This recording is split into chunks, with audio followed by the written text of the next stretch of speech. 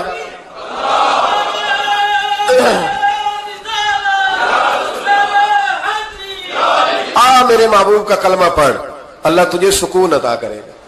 ایک حدیث نہ پڑھ دو مسلم شریف سے، بخاری سے ایک حدیث نہ پڑھ لو تاکہ یہ بات مضبوط ہو جائے۔ حضرت ابو طلحہ رضی اللہ تعالی، بیٹا شدید بیمار ہے، مزدور آدمی تھے، کئی دنوں سے گھر تھے۔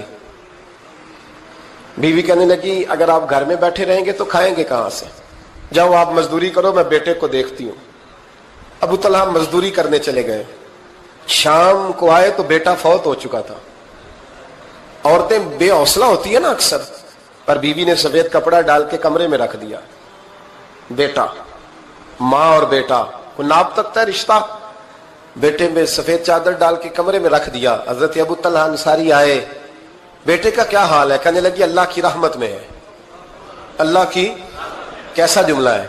اللہ کی رحمت میں ہے۔ خامد نے کھانا کھایا، بیوی سے ملنے کو دل کیا تو ملاقات ہوئی، فارغ ہو کے بیٹھے تو خاتون اٹھ کے نا خامد کے قریب گئی، اس کا ہاتھ تھاما، کہنے لگی نبی کریم علیہ السلام کے صحابی ہو، ایک مسئلہ دریافت کرنا تھا، بتاؤ گے؟ کب پوچھو؟ کہنے لگی اگر کوئی آپ کے پاس امانت رکھوائے اور پھر اپنی امانت واپس مانگے تو کیا کرو گے؟ حضرت ابو طلحہ کہنے لگے پوچھنے والی کیا بات ہے، جس کی امانت ہے واپس کر دیں گے۔ اب زوجہ روئی، اب صبر والی بی بی روئی، اب ماں روئی، آنسو ٹپ کے آنچل سے پوچھ کے کہنے لگی ابو طلحہ وہ بیٹا بھی اللہ کی امانت تھا اور رب اپنی امانت لے گیا ہے، اٹھو غسل کفن کا بندوبست کرو۔ حضرت ابو طلحہ اٹھے، کامتے کامتے ہاتھوں سے غسل کفن دیا، مسجد نبوی میں پہنچے، محبوب کی بارگاہ میں عرض کیا تو رسول کریم فرمانے لگے تیرے اور تیری بیوی کے عمل سے اللہ بھی بڑا راضی ہے، اللہ کے رسول بھی بڑے راضی ہے اور اللہ تجھے برکت عطا کرے گا۔ صحابہ کہتے ہیں پھر اللہ نے انہیں 9 بیٹے عطا فرمائے، پھر اللہ نے انہیں، اللہ کی رضا پہ راضی رہنا سیکھو، اللہ کے قریب چلے جاؤ گے اللہ کی رضا پہ۔ حضرت سفیان ثوری دعا مانگ رہے تھے، یا اللہ راضی ہو جا، یا اللہ راضی ہو جا، یا اللہ راضی ہو جا، دعا مانگ رہے تھے۔ بی بی رابعہ بصری پردے کے پیچھے بیٹھی تھی، جب دعا لمبی ہو گئی تو کہنے لگی سفیان بس کر، کوئی اگلا لفظ بھی بول، بس کر۔ آپ فرمانے لگے تجھے کیا ہوا؟ تو کہنے لگی تو کب سے کہہ رہا یا اللہ راضی ہو جا، یا اللہ راضی ہو جا، پہلے اپنے دل پہ ہاتھ رکھ کے بتا تو اللہ سے راضی ہے؟ تو راضی ہے اللہ سے؟ تو روز نہیں کہتا پیسے نہیں ہے میرے پاس مجھے دے، تو روز نہیں کہتا یا اللہ فلانی چیز کوئی نہیں دے، اے اللہ فلاں کو دے دیا مجھے کیوں نہیں دیتا معاذ اللہ، تو روز شکوے نہیں کرتا؟ فرمایا پہلے تو راضی ہو جا۔ ترمذی شریف کی حدیث ہے، میرے نبی کریم علیہ السلام نے فرمایا تم اللہ کے دیے ہوئے تھوڑے رزق پہ راضی ہو جاؤ، اللہ تمہاری تھوڑی عبادت سے راضی ہو جائے۔ دیکھیں نا امام حسین کا آخری جملہ کیا ہے میدان کربلا، آخری جملہ کیا ہے؟ میں 5000 مسجد دے کے کہتا ہوں دیا نہیں میں نے، اللہ بڑا راضی ہے مجھ سے، 5 نمازیں پوری نہیں پڑھتا۔ امام علی مقام نے نا دل، کلیجہ، جان، اولاد، ہر چیز نکال کے رکھ دی، تو آخری جملہ یہ تھا اے اللہ بتا تو حسین سے راضی ہے کہ ناراض ہے؟ اللہ تو راضی ہے کہ ناراض ہے؟ بھائی پہلی بات رحمت الہی، دوسرا اللہ کی رضا پہ، یعنی عجیب بات ہے نا، جب اللہ کروڑوں دے تو دنیا چھپاتی ہے، اور جب تھوڑا کاروبار ٹھنڈا ہو جائے تو ساری دنیا کو دنیا بتاتی ہے۔ تو جب میں تو کہہ رہا ہوں کہ میں بندہ ڈھونڈ رہا ہوں جو مجھے ملے، آ کے کہے کہ شکر کا طریقہ بتاؤ، تو مل ہی نہیں رہا، کو ملے جو کہے بڑی خیر ہے، ہر لحاظ سے اپنے رب سے راضی ہو، مل ہی نہیں رہی دنیا۔ تیسری بات، اگر اللہ کے قریب جانا ہے، یہ ان لوگوں کے لیے جو معرفت الہی کے متلاشی ہیں وہ خاص توجہ کریں۔ اگر رب کریم کے قریب جانا ہے تو پھر ایک ذہن بنائیں کہ میرا رب میرے ساتھ ہے، میرا رب میرے، نحن اقرب الیہ من حبل الورید۔ اور درویش کہتے ہیں جے میں تینوں اندر جانا تو پھر مقید جانا، جے میں تینوں باہر جانا تے اندر کون سمانا، اندر بھی تو ہے تے باہر بھی تو ہے، وچ بلا کون نمانا۔ پھر تصور کریں کہ اللہ میرے ساتھ ہے۔ حضرت جنید بغدادی رحمت اللہ علیہ کہتے ہیں میں نے اپنے مرشد سے کہا کوئی وظیفہ جو پڑھا کروں، تو فرمانے لگے جنید پڑھا کر کہ اللہ میرے ساتھ ہے اور اللہ مجھے دیکھ رہا ہے، یہ وظیفہ پڑھا کر۔ کیمرے لگا دیے ہر جگہ ہماری گورنمنٹ نے، کہتے ہیں کیمروں کی مدد سے پکڑا گیا، کیمروں کی مدد سے، مسجدوں کے دروازوں پہ کیمرے، ایئرپورٹوں پہ کیمرے، ریلوے اسٹیشن پہ کیمرے، بڑے بڑے جنرل سٹور پہ کیمرے، نیچے لکھا ہے خبردار کیمرے کی آنکھ آپ کو دیکھ رہی ہے۔ کیمرے کی آنکھ دیکھے تو لوگ گناہ نہیں کرتے، تو یہ کیوں نہیں سوچتے کہ رب ہمیں دیکھ رہا ہے؟ یہ تصور کیوں نہیں جمتا کہ رب ہمیں؟ اور اللہ فرماتے ولی من خاف مقام ربہ جنتان، جو اللہ کے سامنے کھڑے ہونے سے ڈر جائے گا نا، اللہ اسے 2 جنتیں عطا فرمائے گا۔ اللہ اسے ایک دفعہ اگر کوئی ڈر گیا اللہ کے سامنے کھڑے ہونے، کتنی دفعہ بولیں تو صحیح؟ اس پر ہمارے مفسرین نے لکھا ہے کہ کبھی زندگی میں ایسا ہو کہ گناہ پر ہمارا پورا قبضہ ہو گیا ہو، گناہ پورا قابو میں آ گیا، اب کوئی روکنے والا نہیں، تو فرمایا جو اس وقت اللہ کے خوف سے ڈر جائے گا اللہ اسے 2 جنتیں عطا فرمائے گا۔ امام شافعی رحمۃ اللہ علیہ کے زمانے میں نا ایک بادشاہ کا اپنی بیوی سے جھگڑا ہو گیا، تو وہ بھی ملکہ تھی، کسی بادشاہ کی بیٹی تھی، شہزادی تھی، اس نے بھی سخت جملہ کہا، کہنے لگی چل دور ہٹ جہنمی، معاذ اللہ۔ اب اس نے اپنے خامد کو جہنمی کہا تو کہا، وہ کہنے لگا اس کا خامد کہ اچھا تو مجھے جہنمی کہتی ہے، جا پھر اگر میں جنتی نہیں تو تجھے 3 طلاقیں۔ اب کیسے ثابت ہو کہ جنتی ہے کہ جہنمی ہے؟ کیسے پتہ چلے گا؟ علماء سے پوچھا تو وہ کہنے لگے ہم کیسے بتائیں، کون ڈگری دے کہ تو جنتی ہے کہ جہنمی ہے؟ بات دور نکل گئی۔ امام شافعی کے پاس گیا، وہ رسوخ رکھتے ہیں علم فقہ کا، ان کے پاس گیا، جا کے کہنے لگا حضور یہ مسئلہ ہے۔ امام صاحب فرمانے لگے اکیلے میں مجھے ملتے ہو؟ وہ اندر آیا، کچھ دیر گفتگو ہوئی تو امام صاحب فرمانے لگے لو جی یہ بندہ جنتی ہے، اس کی بیوی کو طلاق کوئی نہیں ہوئی، یہ جنتی ہے۔ آپ کو پتہ ہے لوگ فتویٰ جلدی دے دیتے ہیں، کچھ لوگ خلاف تقریریں کرنے لگے کہ بادشاہ تھا تو امام صاحب نے بچا لیا ہے، کیسے آپ نے ڈگری دے دی کہ جنتی ہے جی؟ تو امام صاحب کہنے لگے تم بحث نہ کرتے تو میں بات پردے میں رہنے دیتا ہوں۔ سنو، میں نے بادشاہ کو تنہائی میں بلا کے پوچھا ہے کہ کبھی اللہ سے بھی ڈرے ہو؟ صرف اس لیے کہ اس وقت اللہ دیکھ رہا ہے۔ یہ نیت کبھی بندوں سے ڈر کے تو بندے بڑے گناہ نہیں نہ کرتے، کبھی اللہ سے ڈر کے بھی چھوڑا ہے؟ تو بادشاہ کہنے لگا بالکل چھوڑا ہے۔ میری ایک کنیز تھی بڑی خوبصورت، غریب گھر کی ملازمہ، غریب گھرانے کی تھی، ایک دن میں آیا تو میرے کمرے میں صفائی کر رہی تھی، معاذ اللہ میرا اس پہ دل آ گیا، میں نے دروازہ بند کر لیا۔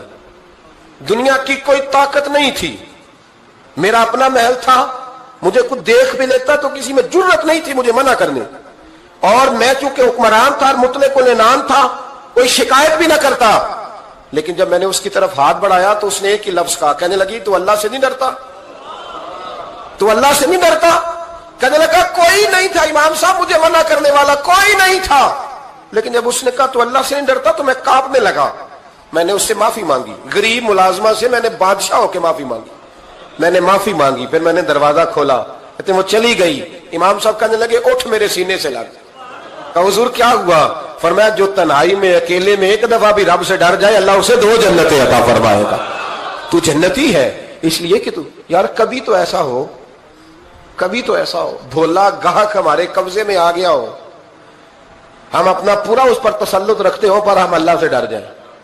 کبھی ایسا ہو کہ کروڑوں روپیہ ہمارے تسلط میں ہو، ہم چاہیں تو جتنا مرضی استعمال کریں لیکن ہم اللہ سے ڈر جائیں۔ حضرت عمر کا زمانہ تھا، ایک نوجوان صحابی کا بیٹا مسجد جایا کرتا تھا، بڑا نیک تھا، ایک عورت اس کو اپنی طرف بلانے لگی، لبھانے لگی، نوجوان تھا، ایک دن دل آ ہی گیا بی بی پہ، عشاء کی نماز پڑھ کے اس کے گھر کی طرف جا رہا تھا کہ کسی قاری صاحب نے آیت پڑھ دی ولی من خاف مقام ربہ جنتان، جو اللہ کے سامنے کھڑے ہونے سے ڈرے گا رب 2 جنتیں عطا کرے۔ یہ آیت کیا سنی کہ نوجوان بے ہوش ہو کے گرا، کسی نے باپ کو خبر دی کہ تیرا بیٹا بے ہوش ہے، باپ گھر لائے، بالوں میں ہاتھ پھیرا، بیٹے کیا ہوا؟ اس نے آنکھیں کھول کے کہا ابا جی میں نے گناہ کیا نہیں، لیکن میرا قبضہ پورا ہو گیا تھا گناہ پہ، وہ بالکل راضی تھی، میں چاہتا تو میں گناہ کر لیتا لیکن میں اللہ سے ڈر گیا، کیا واقعی رب مجھے 2 جنتیں دے گا؟ تو باپ نے ماتھا چوما، کا بیٹا اللہ کے وعدے بڑے ہی سچے ہیں، بڑے سچے ہیں، تو یہ تصور کر کے اللہ مجھے دیکھ رہا ہے، پھر ڈر جا، واقعی 2 جنتیں دے گا۔ اس نوجوان نے چیخ ماری اور روح ہی پرواز کر دی۔ رات کو جنازہ پڑا، دفن کر دیا، صبح حضرت عمر آئے، فرمایا اتنا نیک نوجوان تھا تو مجھے کیوں نہیں بتایا؟ میں اس کے غسل میں شریک ہوتا، کفن میں شریک ہوتا، میں جنازہ پڑھاتا، حضور بس رات دیر ہو گئی دفن کر دیا۔ امام سیوطی نے لکھا، ابن کثیر نے لکھا، ابن عساکر نے لکھا،